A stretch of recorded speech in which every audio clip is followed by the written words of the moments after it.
नमस्कार मंडळी, पुन्हा एकदा सर्वांचे खूप खूप स्वागत। आज आपण छान असा स्पॉन्जी, आतून जाळीदार व वरून क्रिस्पी असा पौष्टिक मेदूवडा बनवतोय।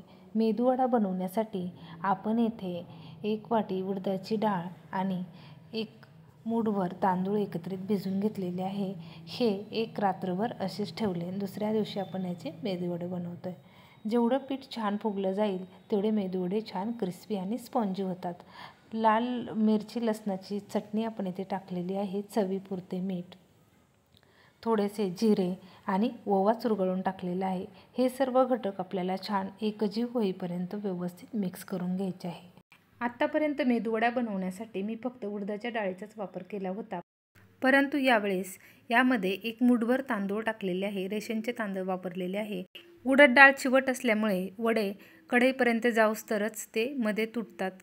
अशा वेळी चाळणीवरती तुम्ही जर असे उडद वडे बनवले तर ते छान होतात आणि मध्ये तुटतही नाही। मिश्रण हाताला चिटकू नये किंवा चाळणीला चिटकू नये म्हणून चाळणीला आणि हाताला मध्ये मध्ये थोडेसे पाणी लावून आपल्याला हे उडद वडे काढून घ्यायचे आहे। तेलही छान तापलेले आहे आणि या पद्धतीने जर तुम्ही उडद वडे बनवले तर एकदम स्पॉन्जी होतात, झटपटी बनतात। आणि यामध्ये आपण बिलकुलही सोडा वगैरे काही वापरलेला नाही। फक्त पीठ आपण रात्रभर भिजत ठेवले होते। डाळ 3-4 तास भिजून घेतले आणि त्यानंतर मिक्सरमध्ये दळून घेतल्यानंतर आपण पुन्हा एक रात्रभर हे पीठ असेच भिजून ठेवले होते। त्यामुळे वडे एकदम स्पॉन्जी आणि क्रिस्पी होतात, आतून जाळीदार होतात आणि कच्चेही राहत नाही। मीडियम आचेवरती आपण हे भाजून घेतलेले आहे। हे पहा, एकदम मस्त असे क्रिस्पी वडे आपले इथे तयार झालेले आहे। आणि चाळणीचा वापर केल्यामुळे जे हात आपले खराब होतात ते खराब होणार नाही।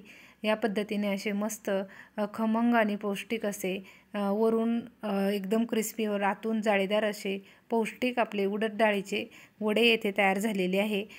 हे उडीद वडे तुम्ही दह्यासोबत, टोमॅटो सॉस किंवा आपण ओल्या नारळाची किंवा चटणी बनवतो त्या चटणीबरोबरही चवीला खूप अप्रतिम लागतात।